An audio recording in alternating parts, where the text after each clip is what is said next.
નમસ્કાર વિદ્યાર્થી મિત્રો, એમકે ટેકનો સાયન્સ શાળા પરિવાર દ્વારા તૈયાર કરવામાં આવતી વિડીયો લેક્ચરની સિરીઝની અંદર ચેપ્ટર નંબર 12 વિદ્યુત આપણે જોવા જઈ રહ્યા છીએ. માંથી સમય નક્કી કરી નાખ્યો, કેટલો? એકમ સમયની ટી સમય. વાહકના કોઈ પણ આડછેદમાંથી ટી સમયમાં પસાર થતો વિદ્યુત ભારનો જથ્થો ક્યુ હોય, એટલે કે કુલમ. કુલમ ઉપરથી ક્યુ ને એનો એકમ સી, કુલમ. બરાબર, એટલે કે જથ્થો ક્યુ હોય તો એકમ જે વસ્તુ હોય ને એને છેદમાં લેવાની. મેં તમને સૂત્ર બનાવતા શીખવાડ્યું હતું. આ વ્યાખ્યા જો તમને આવડતી હોય તો એની પરથી સૂત્ર બનાવતા તમને આવડે કે ભાઈ જે વસ્તુ એકમ તરીકે લેવાની હોય ને એ વસ્તુને તમારે છેદમાં લેવાની. અહીં એકમ સમય છે એટલે સમય છેદમાં આવશે, એટલે ટી સ્મોલ છે એ છેદમાં આવ્યો. વિદ્યુત ભારનો જથ્થો અંશની અંદર આવ્યો. બરાબર, તો વાહકમાંથી પસાર થતો વિદ્યુત પ્રવાહ I is equal to Q upon T. આ વિદ્યુત પ્રવાહ માપવા માટેનું સૂત્ર છે. ખાસ યાદ રાખજો, દાખલા માટે ખૂબ જ અગત્યનું છે મિત્રો. જે તમને દાખલાઓ પૂછાય છે એ દાખલાની અંદર ખૂબ જ અગત્યનું ગણાતું સૂત્ર છે. તો અહીંયા છે એ વાહકના કોઈ બી આડછેદમાંથી ટી સમયમાં પસાર થતો વિદ્યુત ભારનો જથ્થો ક્યુ હોય તો વિદ્યુત પ્રવાહ I, વિદ્યુત પ્રવાહને I વડે દેખાડવામાં આવે છે. I is equal to Q upon T. આ સૂત્ર થશે. થોડુંક મગજ ઉપર જોર દેજો. બરાબર, એક પણ મુદ્દો છે એ જવા દેતા નહીં, નકર ભેગું નહીં થાય. જો ધ્યાન રાખજો. બરાબર, એક માત્ર ને માત્ર નજર હટી દુર્ઘટના ઘટી જવું છે. વિડીયો પરથી સહેજ પણ તમારી નજર છે એ આમ તેમ ગઈ, મગજ આમ તેમ ગયો એટલે એ ભાગ તમારો નહીં સમજાય. બરાબર, એટલે આ વિદ્યુત પ્રવાહ જેવું છે. બરાબર, વિદ્યુત ચેપ્ટર વિદ્યુત પ્રવાહ જેવું છે. આખો બંધ ગાળો રચાય, બધું સમજાય તો જ સમજાય. વચ્ચેથી સહેજ ગયું, સ્કીપ થઈ ગયું એટલું. એટલે વિદ્યુત ભાર કાંઈ ટપીને આ છેડેથી ટપીને આ છેડે પોગે નહીં, એટલે ત્યાં અટકી જાય. એમ તમારું સમજણ ત્યાં અટકી જશે. બરાબર, તો વિદ્યુત ભારનો એકમ છે એ કુલમ છે. જો સમયનો એસઆઈ એકમ સેકન્ડ આપણે લઈએ તો વિદ્યુત પ્રવાહનો એસઆઈ એકમ કયો થાય? એમ્પિયર છે. વિદ્યુત પ્રવાહનો એસઆઈ એકમ વૈજ્ઞાનિક છે એ આંદ્રે એમ્પિયર. આંદ્રે મારી એવું શબ્દ આપ્યો છે. આંદ્રે એમ્પિયર ના નામ ઉપરથી છે એ એમ્પિયર રાખવામાં આવ્યો. ખરેખર શું થાય કે ભાઈ અહીંયા છે એ વિદ્યુત ભારનો એકમ કુલમ છે, સમયનો એકમ સેકન્ડ છે, તો કુલમના છેદમાં સેકન્ડ થાય. બરાબર, પરંતુ વિદ્યુત પ્રવાહનો એસઆઈ એકમ કુલમના છેદમાં સેકન્ડ લેવાને બદલે શું લીધું એટલું બધું તમારે ન લખવું પડે, એટલે એટલું એ કરવો પડે. એટલા માટે બરાબર વૈજ્ઞાનિક આંદ્રે છે એ એમ્પિયરના માનમાં એકમ રાખવામાં આવ્યો. બરાબર, જે છે એને એમ્પિયર કહેવામાં આવે છે. એમ્પિયર એટલે શું એનું પણ વ્યાખ્યા છે. 1 એમ્પિયરની વ્યાખ્યા આપો. ઘણીવાર એમ્પિયરની વ્યાખ્યા પૂછે અથવા 1 એમ્પિયરની વ્યાખ્યા તમને પૂછે તો તમને એ સમજમાં આવવી જોઈએ. બહુ સહેલું ને બહુ મજા આવે એવું ચેપ્ટર છે. એક પછી એક વ્યાખ્યાઓ જોતા જવાના છે. જો વાહકના કોઈ આડછેદમાંથી 1 સેકન્ડમાં 1 કુલમ જેટલો, 1 કુલમ એટલે શું? 6 × 10⁻⁹ ઇલેક્ટ્રોન. બરાબર, 1 કુલમ જેટલો વિદ્યુત ભારનો જથ્થો જો પસાર થતો હોય તો તે વાહકમાંથી, હવે જુઓ અહીં તમને બે વસ્તુ દાખલા ગણતા તમને શીખવાડી દીધા. અહીંયા તમને દાખલો ગણતા શીખવાડી દીધા. કઈ રીતે દાખલો ગણી શકાય એ બાબત હું તમને સમજાવું છું કે ભાઈ તમે કઈ રીતે કોઈ બી દાખલો છે એને ગણી શકશો. તો એટલા માટે જુઓ, તમને કહી દીધું, આપણી પાસે સૂત્ર આવી ગયું કે ભાઈ I is equal to Q upon T. I is equal to Q upon T જેવું સૂત્ર આપણી પાસે છે. બરાબર, આ સૂત્ર પ્રમાણે તમને કહી દીધું, ટીનું મૂલ્ય આપી દીધું. ટીનું મૂલ્ય શું છે? 1 સેકન્ડ. બરાબર, એટલે તમારે અહીંયા ટીની જગ્યાએ તમારે શું મૂકવાનું થશે? બરાબર, ટીની જગ્યાએ તમે છે 1 સેકન્ડ મૂકો છો, ટીની જગ્યાએ 1 સેકન્ડ એટલે છેદમાં 1 સેકન્ડ થયું, એટલે ટીની જગ્યાએ 1 સેકન્ડ બરાબર, અને ક્યુની જગ્યાએ તમે શું મૂકો છો? 1 કુલમ બરાબર. એટલે વિદ્યુત ભારનો જથ્થો 1 કુલમ છે, 1 સેકન્ડમાં પસાર થઈ જાય છે બરાબર.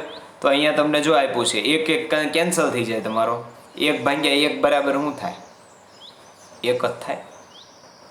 1 coulomb upon second, 1 coulomb upon સેકન્ડની જગ્યાએ તમે શું લખો છો? એમ્પિયર. 1 એમ્પિયરની વ્યાખ્યા તમારી પાસે થઈ, જે અહીંયા જો આપેલી જ છે, દાખલા સ્વરૂપે દેખાડી છે કે 1 એમ્પિયર બરાબર 1 કુલમના છેદમાં 1 સેકન્ડ, કારણ કે 1 સેકન્ડમાંથી 1 કુલમ જેટલો વિદ્યુત પ્રવાહ પસાર થઈ જાય. કોઈ વાહકનો આડછેદ લીધો હોય તો કોઈ બી વાહક તરીકે અહીંયા વસ્તુ લઈ લો બરાબર, એમાંથી એકમ સમયમાં પસાર થતો વિદ્યુત પ્રવાહનો જથ્થો. આ વાહક લઈ લીધો, વાહકની બાજુ કહી દીધી ભાઈ ચલો આ બિંદુ છે ને, આ બિંદુ એને આપણે માર્ક કર્યું. અહીંયાથી 1 સેકન્ડની અંદર 1 કુલમ જેટલો વિદ્યુત પ્રવાહ પસાર, વિદ્યુત ભાર પસાર થઈ ગયો બરાબર. ભાર પસાર થઈ ગયો તો એ વિદ્યુત પ્રવાહ કેટલો પસાર થયો છે? 1 એમ્પિયર જેટલો વિદ્યુત પ્રવાહ પસાર થઈ ગયો એમ કહી શકાય બરાબર. તો 1 ampere is equal to 1 coulomb છેદમાં 1 સેકન્ડ. 1 કુલમ પર સેકન્ડની જગ્યાએ આની જગ્યાએ તમે શું લખી શકો? એમ્પિયર લખી શકો છો બરાબર. કુલમની જગ્યાએ તમે એમ્પિયર લખી શકો છો. એમ્પિયર કરતાં નાના એકમો, ઘણીવાર વિદ્યુત પ્રવાહ 1 એમ્પિયરનો ન હોય, એની કરતાં ઓછો હોય તો બરાબર. 1 એમ્પિયરનો વિદ્યુત પ્રવાહ ન હોય, એની કરતાં ઓછો હોય તો એના નાના એકમો. નાના એકમોની અંદર કીધેલું છે કે ભાઈ નાના એકમો કયા કયા છે? નાના એકમો છે એ મિલી એમ્પિયર. લીટર તમે દૂધ લેવા જાઓ તો લીટર કરતાં નાનો એકમ શું થાય? મિલીલીટર બરાબર. અને મિલી કરતાં નાનો માઇક્રો બરાબર. એટલે 1 મિલી એમ્પિયર, જો અહીંયા આપ્યું છે મિલી એમ્પિયર, 1 મિલી એમ્પિયર બરાબર 10ની કેટલી ઘાત? -3 ઘાત એમ્પિયર. 1 મિલી એમ્પિયર બરાબર 10ની -3 ઘાત એમ્પિયર. 10ની -3 ઘાત એટલે શું થાય? એ સમજવું પડે ને કે ભાઈ 10ની -3 ઘાત એટલે શું બરાબર. આની બરાબર જો તમારે લખવું હોય કે ભાઈ 10ની માઇનસ ઘાત બરાબર 10ની -3 ઘાત બરાબર 1/1ની પાછળ કેટલા મીંડા? 3 મીંડા બરાબર. આ 1 0, આ 2 0, આ 3 0, એટલા એમ્પિયર થશે. ભાગાકાર કરો તો 0.001 આવશે. આનો બંનેનો ભાગાકાર કરો તો શું આવશે? 0.001 એટલા એમ્પિયર. 1 મિલી એમ્પિયર બરાબર 0.001 એમ્પિયર થશે. અને 1 માઇક્રો એમ્પિયર બરાબર છે 1/1ની પાછળ કેટલા મીંડા અહીંયા થશે? 6, કારણ કે 10ની માઇનસ કેટલી ઘાત છે? 6 ઘાત છે. 1 માઇક્રો એમ્પિયર બરાબર 10ની -6 ઘાત એમ્પિયર. ખાલી જગ્યામાં બે વસ્તુ પૂછાય છે. મિલી એમ્પિયર બરાબર 10ની -3 ઘાત એમ્પિયર, માઇક્રો એમ્પિયર બરાબર 10ની -6 ઘાત એમ્પિયર બરાબર. એટલે નાના એકમો તરીકે તમને પૂછે કયા કયા છે તો મિલી એમ્પિયર અને માઇક્રો એમ્પિયર. જો મિલી એમ્પિયરને સ્મોલ એમ વડે દેખાડ્યું છે, મિલી એટલે માઇક્રો છે એની માટે આ નિશાની જે કરેલી છે ને, આ નિશાની એ નિશાની મ્યુની છે બરાબર. આ નિશાની શેની છે? મ્યુની છે. તો અહીંયા તમે છે એ વિદ્યુત પ્રવાહ છે એની વિશે જાણી ગયા. પણ આ વિદ્યુત પ્રવાહ માપવાનું કઈ રીતે? વિદ્યુત પ્રવાહ માપવાનો કઈ રીતે? એક પ્રવાહ જ છે ને બરાબર. જે રીતે પાઇપલાઇન ની અંદર પાણી જતું હોય તો પાણીનો પ્રવાહ છે બરાબર, એમાં ઇલેક્ટ્રોનનો પ્રવાહ છે તો એને માપવો પડે. બરાબર, પાઇપલાઇનમાંથી પાણી જતું હોય તે પ્રવાહને તમે માપી શકો, કેટલો ગયો, કેટલો પ્રવાહ પસાર થયો. બરાબર, એટલો પ્રવાહ પસાર થયો એને તમે માપી શકો, અને માપે જ છે. પાઇપલાઇન હું નદીમાંથી કે બંધમાંથી જતું પાણી પણ માપે. ચોમાસું ગયું તમને કહે ભાઈ આ બંધમાંથી એટલા ક્યુસેક પાણી છોડ્યું, એની વિશે તમે જાણી જોજો ક્યુસેક એટલે શું થાય. પણ એ પ્રવાહનું માપ છે કે એટલું પાણી ગયું એટલા સમયમાં. બરાબર, તો અહીંયા માપવા માટે શું વાપરી શકાય? વિદ્યુત પ્રવાહ માપવો છે. ચાલો ભાઈ આ બે વાયરો વચ્ચે, આ બે છેડા વચ્ચે છે, એ આ એ છેડો કયો ને આને બી છેડો કયો. આ એ બી છેડા વચ્ચેથી પસાર થતો વિદ્યુત પ્રવાહનો જથ્થો મારે માપવો છે કે કેટલો વિદ્યુત પ્રવાહનો જથ્થો જાય પસાર થયો. તો આ વચ્ચે શું મૂકવું પડે? મીટર. બરાબર, તો વાહકમાંથી વહેતા વિદ્યુત પ્રવાહનું માપ કરતું સાધન છે ને એને એ મીટર કહેવાય. કારણ કે વિદ્યુત પ્રવાહ શેમાં માપવામાં આવે? એમ્પિયરની અંદર. આ એમ્પિયર માપતું સાધન એટલે એ મીટર. એમ્પિયર માપતું સાધન એટલે શું થશે? એ મીટર. જો અહીં તમને દેખાડ્યું છે આ ઉપકરણ છે. બરાબર, થોડુંક જૂની સિસ્ટમ વાળું છે એટલે વાયર પાછળથી આપવાના છે. બરાબર, નવી સિસ્ટમ વાળું હોય તો એને છે બંને વાયરો એક અહીંથી અને એક અહીંથી આપવાના હોય. બરાબર, તો આ વિદ્યુત પ્રવાહ માપતું સાધન છે એમ્પિયર. બરાબર, એ મીટર જેને કહેવામાં આવે છે. એટલે પ્રશ્ન તમને એવો ખાલી જગ્યાની અંદર પૂછે કે વિદ્યુત પ્રવાહ માપતું સાધન કયું છે? એમ્પિયર. બરાબર, તો એટલી બાબતો ખાસ તમે છે એ સમજી ગયા છો. બરાબર, કઈ કઈ વસ્તુ આપણે સમજાવી કે ભાઈ સૌથી પહેલા છે એ આપણે સમજ્યા કે ભાઈ કોને છે એ તમે સ્વિચ કહેશો, કળ કહેશો. વિદ્યુત પરિપથ એટલે શું? બરાબર, વિદ્યુત પ્રવાહને આપણે વ્યાખ્યાયિત કર્યા ને એમાં વિદ્યુત ભાર સમજ્યા. વ્યાખ્યા એવી થઈ કે વાહકના કોઈ પણ આડછેદમાંથી એકમ સમયમાં પસાર થતા વિદ્યુત ભારના ચોખ્ખા જથ્થાને વિદ્યુત પ્રવાહ કહેવામાં આવે છે. પછી રૈવાજિક વિદ્યુત પ્રવાહ અને ઇલેક્ટ્રોનનો પ્રવાહ વચ્ચેનો ભેદ સમજ્યા. રૈવાજિક પ્લસથી માઇનસ, ધનથી ઋણ. બરાબર, અને ઇલેક્ટ્રોન છે એ ઋણથી ધન. ત્યાર પછી છે એ સૂત્ર એનું સમજ્યા કે ભાઈ વિદ્યુત પ્રવાહનું સૂત્ર શું છે? I = Q/T. એકમ સમયમાં પસાર થતો વિદ્યુત ભારનો જથ્થો એટલે વિદ્યુત પ્રવાહ. બરાબર, હવે 1 સેકન્ડની અંદર સમયને સેકન્ડમાં માપવામાં આવે અને વિદ્યુત ભારને કુલમમાં માપવામાં આવે તો A = C/Q છે એ સૂત્ર થશે. બરાબર, હવે એમ્પિયર એટલે શું કે ભાઈ C/S લખવાને બદલે કુલમના છેદમાં સેકન્ડ લખવાને બદલે છે આપણે એ વડે એને દેખાડી દઈએ. વૈજ્ઞાનિકના માનની અંદર આપણે વૈજ્ઞાનિકનું માને રહી જાય ને બે કામ થઈ જાય, એટલું બધું લાંબુ કરવું ન પડે એટલા માટે એને એમ્પિયર એવું નામ આપી દીધું. બરાબર, એટલે 1 એમ્પિયર એટલે શું? 1 સેકન્ડની અંદર 1 કુલમ જેટલો વિદ્યુત પ્રવાહ પસાર થઈ જાય તો એને 1 એમ્પિયર કહેવામાં આવે. આ એમ્પિયર મોટો એકમ છે, એનાથી નાના એકમોમાં માઇક્રો એમ્પિયર અને મિલી એમ્પિયર.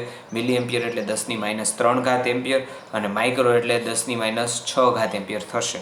અને આ વિદ્યુત પ્રવાહ માપવા માટેનું સાધન એટલે એ મીટર. બરાબર, આ માહિતી આપણે મેળવી છે. અને વિદ્યુત સ્થિતિમાનનો તફાવત.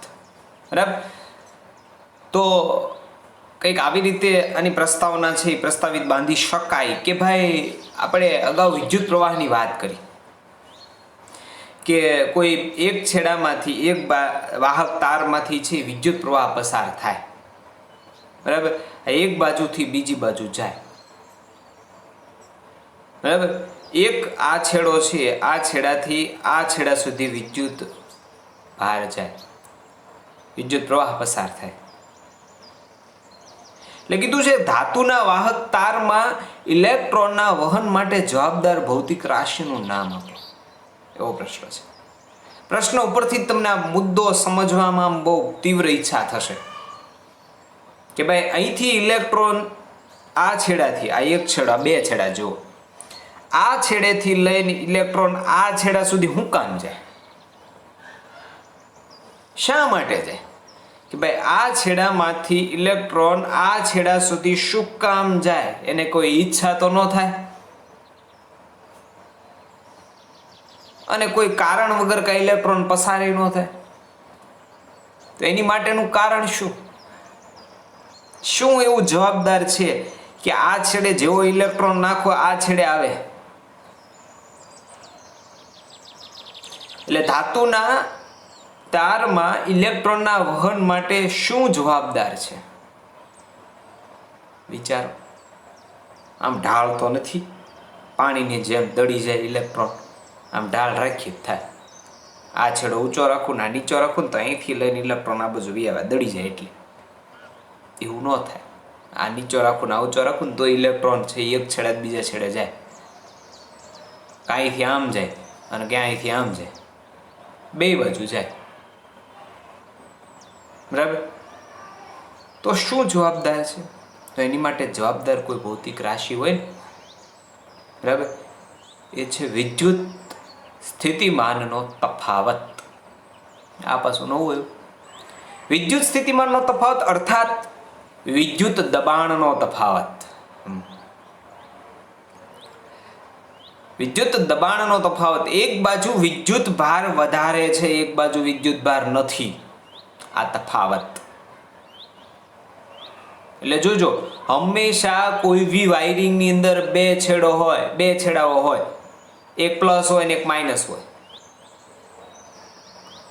બરાબર. ક્યારે એવું નહીં થાય કે એક છેડો આપી દીધો ને કોઈ બી ઉપકરણ થઈ ગયું. આ એક કપાઈ ગયેલો હોય ને તો એક કામ ન હાલે. બે હોય. આ બે છેડા છે ને, બે છેડા વચ્ચે વિદ્યુત સ્થિતિમાનનો તફાવત હોય, વિદ્યુત દબાણનો તફાવત હોય. એકમાં વિદ્યુત દબાણ વધારે હોય, એકમાં વિદ્યુત દબાણ ઓછું હોય. એટલે હંમેશા છે એ વધારે વિદ્યુત દબાણમાંથી ઓછા વિદ્યુત દબાણ તરફ છે ઇલેક્ટ્રોન ગતિ કરે. અને આ દબાણ જે છે એને વિદ્યુત સ્થિતિમાનનો તફાવત કહેવામાં આવે છે. અને આ તફાવત શેને કારણે ઉત્પન્ન થાય? તફાવત તો ઉત્પન્ન કરવો પડે ને. બે છેડા વચ્ચે વિદ્યુત સ્થિતિમાનનો તફાવત ઉત્પન્ન કરવો પડે કે એક બાજુ વિદ્યુત સ્થિતિમાનનો વધારે છે, બરાબર, એક બાજુ વિદ્યુતનું દબાણ વધારે છે, એક બાજુ ઓછું છે. એટલે એક બાજુ ઇલેક્ટ્રોન ભરાઈ ગયા છે ખીચો ખીચ અને એક બાજુ ખાલી હશે. બરાબર. સપોઝ કે આ ભાગ છે અહીંયા ઇલેક્ટ્રોન ભરાઈ ગયા છે ખીચો ખીચ, આ ખાલી છે આમાં. બરાબર. આ બંનેને વાહક તાર દ્વારા જોડવામાં આવે તો ઇલેક્ટ્રોન આમાંથી ગતિ કરીને આમાં આવી જાય, આમાંથી ગતિ કરીને આમાં આવી જાય. શેના વડે? વાહક તાર વડે. શું કામ? બે છેડા વચ્ચે શેનો તફાવત હતો? વિદ્યુત સ્થિતિમાનનો તફાવત હતો. સપોઝ સમજી લો બંધમાં સંગ્રહાયેલ પાણી સ્થિતિ ઉર્જા ધરાવે છે, એની પરથી આ સ્થિતિમાન શબ્દ આવ્યો, ધ્યાન રાખજો. સ્થિતિ ઉર્જા કે ભાઈ બંધમાં પાણી છે એ બંધની અંદર રોકાઈ ગયેલું છે. ડેમ તો આપણે બંધ તો જોઈએ ને, પાણી ત્યાં રોકાઈ ગયેલું છે.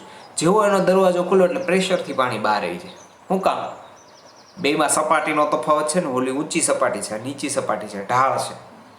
તો એમાં ઇલેક્ટ્રોનને એક છેડાથી બીજી છેડા સુધી જવા માટે જે તફાવત મળે છે ને એ તફાવતને વિદ્યુત સ્થિતિમાનનો તફાવત કહેવામાં આવે છે.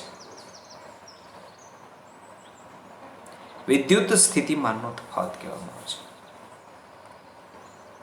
આ તફાવત ઉત્પન્ન કરવા માટે શું જોઈએ? બેટરી, એટલે કે વિદ્યુત કોષ. બરાબર. આ તફાવત ઉત્પન્ન કરવા માટે કોઈ જરૂરી પરિબળ હોય, જરૂરી વસ્તુ હોય તો એ શું છે? બેટરી, જેને આપણે વિદ્યુત કોષ કહીએ છીએ. બરાબર. તો સાદી બેટરી એટલે આપણો સાદો સેલ.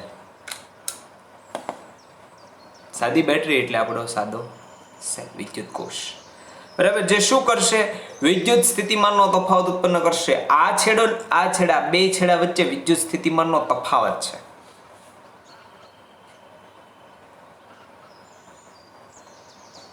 બરાબર. હવે જો આ એક જ વિદ્યુત કોષ હોય ને, આ વિદ્યુત કોષ સૂકો કોષ કહેવાય છે. આ વિદ્યુત કોષ છે. આ એક જ કોષ હોય ને તો એને ખાલી વિદ્યુત કોષ કહેવાય. અને આવા એક કરતાં વધારે કોષો આ રીતે ભેગા કરવામાં આવે પ્લસ માઇનસ કરીને. તો આ જે બન્યું ને આ 2 કોષ ભેગા થયા એટલે બેટરી બની ગઈ. 3 હોય 4 હોય બરાબર, આ બધા ભેગા થઈને શું બનાવે? બેટરી બનાવે છે બરાબર.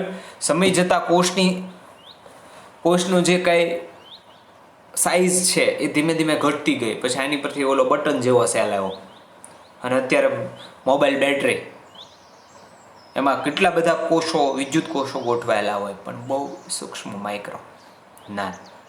તો શું થાય? આ જે પ્લસ છેડો છે એની પાસે વિદ્યુત ભાર છે, એની કરતાં માઇનસ પાસે બીજો છે.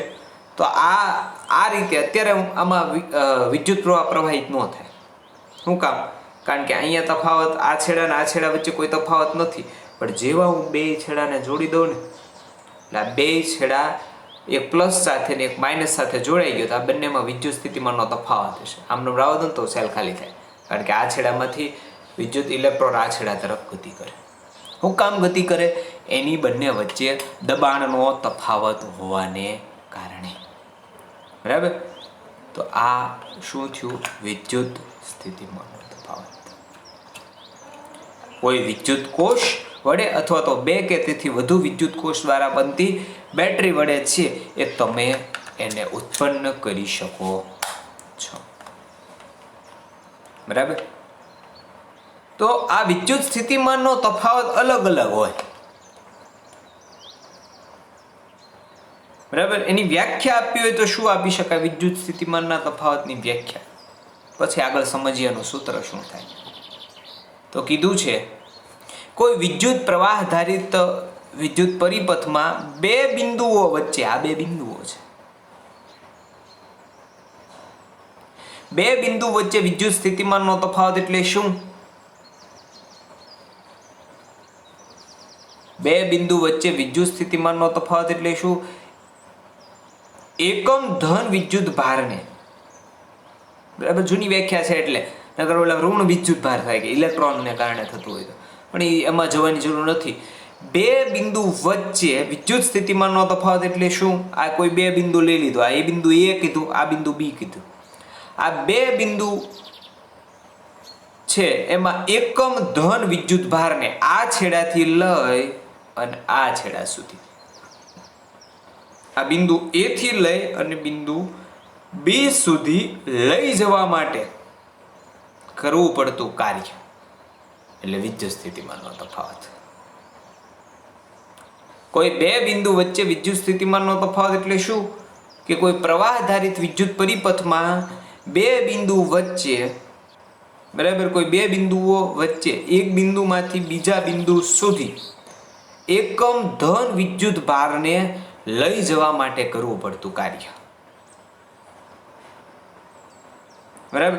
આ છેડાથી લઈને આ છેડા સુધી એકમ ધન વિદ્યુત ભારને લઈ જવા માટે જે કામ કરવું પડે ને, જે દબાણ આપવું પડે, એ કાર્ય, એ કરવું પડતું કાર્ય એટલે વિદ્યુત સ્થિતિમાનનો તફાવત.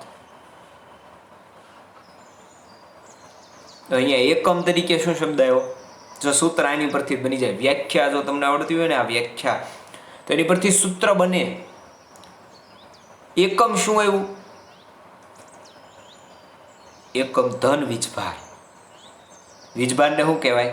કુલમ. બરાબર. એટલે એકમ હોય શેમાં આવે? છેદમાં આવે. એટલે છેદમાં શું થઈ જશે? કુલમ એટલે છેદમાં Q. બરાબર.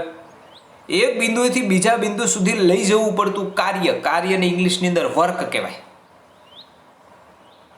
વર્ક એટલે શું? W, સ્મોલ w અથવા કેપિટલ ચાલે. એટલે અહીંયા સૂત્ર બની ગયું આખે આખું. શેનું બન્યું? વિદ્યુત સ્થિતિમાનના તફાવતનું. વિદ્યુત સ્થિતિમાનના તફાવતને કેપિટલ V વડે દર્શાવવામાં આવે. તો V = Q/T અહીંયા સૂત્ર બન્યું તમારું. એટલે કોઈ વિદ્યુત પ્રવાહ ધારિત વિદ્યુત પરિપથના 2 બિંદુ વચ્ચે વિદ્યુત સ્થિતિમાનનો તફાવત એટલે એકમ ધન વીજભારને એક બિંદુએથી બીજા બિંદુ સુધી લઈ જવા માટે કરવું પડતું કાર્ય. એક બિંદુએથી બીજા બિંદુ સુધી લઈ જવા માટે જે કાર્ય કરવું પડે છે, કોને? એકમ ધન વીજભારને.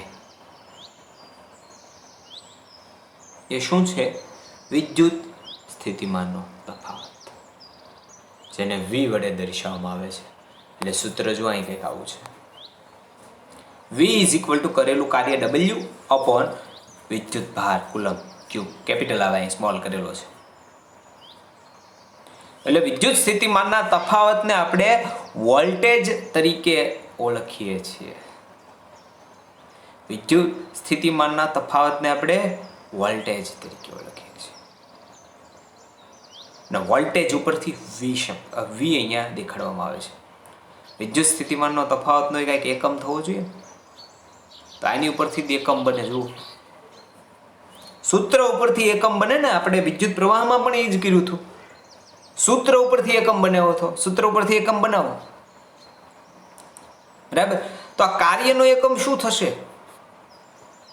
કાર્યનો એકમ થશે જૂલ, બરાબર. અને વિદ્યુત ભારનો એકમ શું છે? કુલમ. તો એકમ શું થયો? બરાબર. વિદ્યુત સ્થિતિમાનના તફાવતનો એકમ જૂલના છેદમાં કુલમ. પણ અવડું મોટું ન લખાય, કારણ કે વિદ્યુત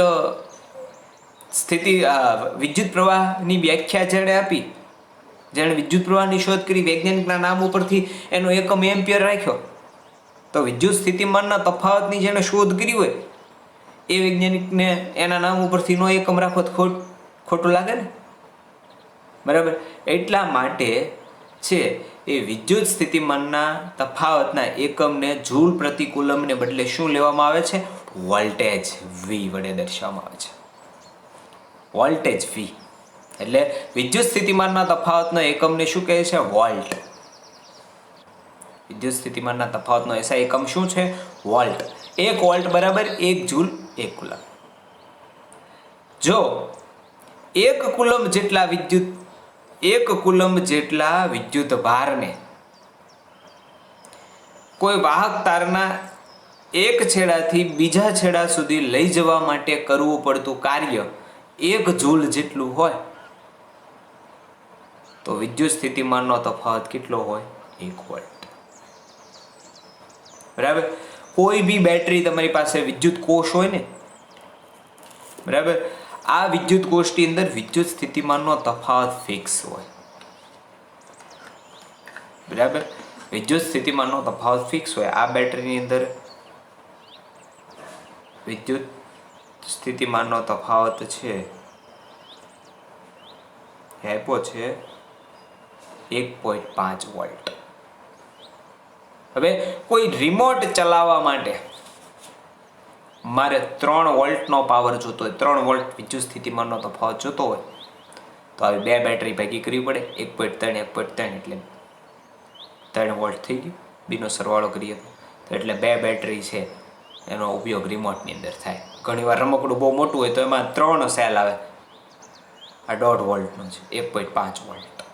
એટલે આ છેડો અને આ છેડા વચ્ચે વિદ્યુત સ્થિતિમાનનો તફાવત કેટલો છે? 1.5 વોલ્ટ.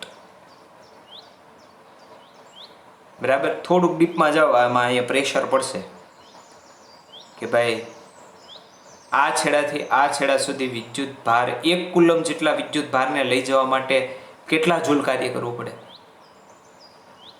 સૂત્ર ઉપરથી મગજ દોડાવો. સૂત્ર તમારી પાસે છે, કરેલું કાર્ય છેદમાં વિદ્યુત ભાર બરાબર વોલ્ટેજ. 1.5 વોલ્ટ છે આનું મૂલ્ય આપણી પાસે. વિદ્યુત ભાર 1 કુલમ જેટલો મેં તમને કહી દીધો, તો કાર્ય શોધો. કેટલું આવે? 1.5. 1.5 જૂલ જેટલું કામ છે એને કરવું પડે. તો અહીંયા છે એ 1 વોલ્ટની પણ વ્યાખ્યા છે. જે રીતે 1 એમ્પિયરની વ્યાખ્યા હતી એ રીતે અહીંયા 1 વોલ્ટની વ્યાખ્યા પણ છે. હવે વિદ્યુત પ્રવાહ ધારિત વાહકમાં કોઈ 1 કુલમ વિદ્યુત ભારને, કેટલો વિદ્યુત ભાર? 1 કુલમ જેટલો વિદ્યુત ભાર. 1 કુલમ વિદ્યુત ભારને એક બિંદુ એ થી બીજા બિંદુ સુધી લઈ જવા માટે કરવું પડતું કાર્ય કેટલું હોય? 1 જૂલ. 1 કુલમ ભારને એક બિંદુએથી બીજા બિંદુ સુધી લઈ જવા માટે કરવું પડતું કાર્ય 1 જૂલ હોય, તો તે બે બિંદુઓ વચ્ચે વિદ્યુત સ્થિતિમાનનો તફાવત કેટલો થાય? બે બિંદુઓ વચ્ચે વિદ્યુત સ્થિતિમાનનો તફાવત 1 વોલ્ટ જેટલો થાય. એ વિદ્યુત સ્થિતિમાનના તફાવતને 1 વોલ્ટ કહેવામાં આવે છે. વિદ્યુત સ્થિતિમાનનો તફાવત માપવા માટે પણ સાધન હોય. વિદ્યુત સ્થિતિમાનનો તફાવત માપવા માટેનું સાધન છે. ઓલામાં એમ્પિયર માપવા માટે એ મીટર હતું. વિદ્યુત સ્થિતિમાનનો એકમ વોલ્ટ છે, બરાબર. વોલ્ટ માપવા માટે વોલ્ટ મીટર. ઇંગ્લિશની અંદર વાંચો તો વોલ્ટામીટર થઈ જાય. વિદ્યુત સ્થિતિમાનનો તફાવત માપવા માટે છે એ વોલ્ટ મીટર છે, એનો ઉપયોગ થાય છે. બંને જો આકૃતિ સેમ જ લાગશે તમને. અહીંયા બે છેડા જોડવા માટેના જગ્યા આપી છે, અહીંયા ને અહીંયા. અને આ જે વચલું દેખાડ્યું છે ને એ કદાચ એનું સેટઅપ વિખાઈ જાય તો તૈયાર કરવા માટે છે, બરાબર. આપણી માટે અગત્યનું અત્યારનું નથી. લેબમાં જ્યારે પ્રયોગો કરો ને ત્યારે અગત્યનું છે. તો આ જે વોલ્ટામીટર છે ને, જો અહીંયા વચ્ચે વી કરેલો છે, બરાબર. જ્યારે એ મીટર હશે ને એની અંદર શું કર્યું હશે? એ કરેલો છે, જો બંને દેખાશે, બરાબર. અહીંયા તમને રેડ કલરનો જે કાંટો આપ્યો છે એને આધારે ખબર પડે, જે રીતે ગાડીમાં સ્પીડોમીટર દેખાડે ને કે ભાઈ કેટલા વોલ્ટનો પ્રવાહ છે, બરાબર. કેટલા વોલ્ટ જેટલો વિદ્યુત સ્થિતિમાનનો તફાવત રહેલો છે, બરાબર. તો આ તમારું થયું વિદ્યુત સ્થિતિમાનનો તફાવત એટલે શું. ચોપડીની અંદર થોડીક ડિટેલમાં માહિતી આપી છે, આની વિશે વાંચી જોજો.